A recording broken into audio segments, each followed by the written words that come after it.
Hello বন্ধুরা, ভিডিওটা কেমন হলো অবশ্যই কমেন্টস বক্সে জানাবেন। আর হ্যাঁ, ওইটা কিন্তু ইন্ট্রো ছিল, এটা কোনো ভিডিও ছিল না।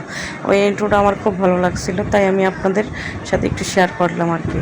যাই হোক, দেখুন আমার বাবুরে নামাজে পাঠাবো তাই রেডি করলাম। সো এখানে কিছু ভিডিও ফুটেজ তুলে ধরলাম, আপনারা অবশ্যই দেখবেন। আর ছোটো ছোটো ভিডিও বানাইলাম কিছু, এই ছোটো ছোটো ভিডিওগুলো দ্বারা একটা ভিডিও ফুটেজ তৈরি করলাম। দেখুন আমার ছেলে ফুল নিয়ে আসছে, অবশ্যই কালকে ফুলের ফুল ভিডিওটা দেওয়া হয়েছিল, আজকে একটু দেওয়া হয়েছে। আর ঈদের দিন তো, ঈদের দিনের কিছু মেমোরিজ রাখতে হয়, তাই মেমোরিজগুলি রাখছি। হয়তো সামনের বছর নাও দুনিয়ায় থাকতে পারি আল্লাহ পাকের ইশারায়। যাই হোক, এই যে হচ্ছে ড্রিঙ্কু আমার অনেক ফেভারিট, আমি ড্রিঙ্কু অনেক পছন্দ করি, তাই আমার ছেলে আসার সময় 2টা ড্রিঙ্কু আনছে, মা ছেলে খাবো ইনশাল্লাহ। আর ফুল অনেক পছন্দ করি, একটা ফুল আনছে, ফুলটা দিয়ে অবশ্যই অনেকগুলি সেলফি তুলছিলাম। আচ্ছা যাই হোক, বাদ দেন।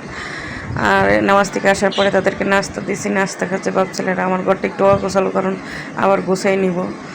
এই যে এখানে নিচে গরু জবাই করছে, এই গরুটা অবশ্যই আমাদের না, এটা হচ্ছে আমাদের পাশের বাসার। আমাদের গরু ওইখানে না, অন্য জায়গায় জবাই করছে, যেটা আমার ক্যামেরার সামনে আসবে না, অনেক দূরত্ব।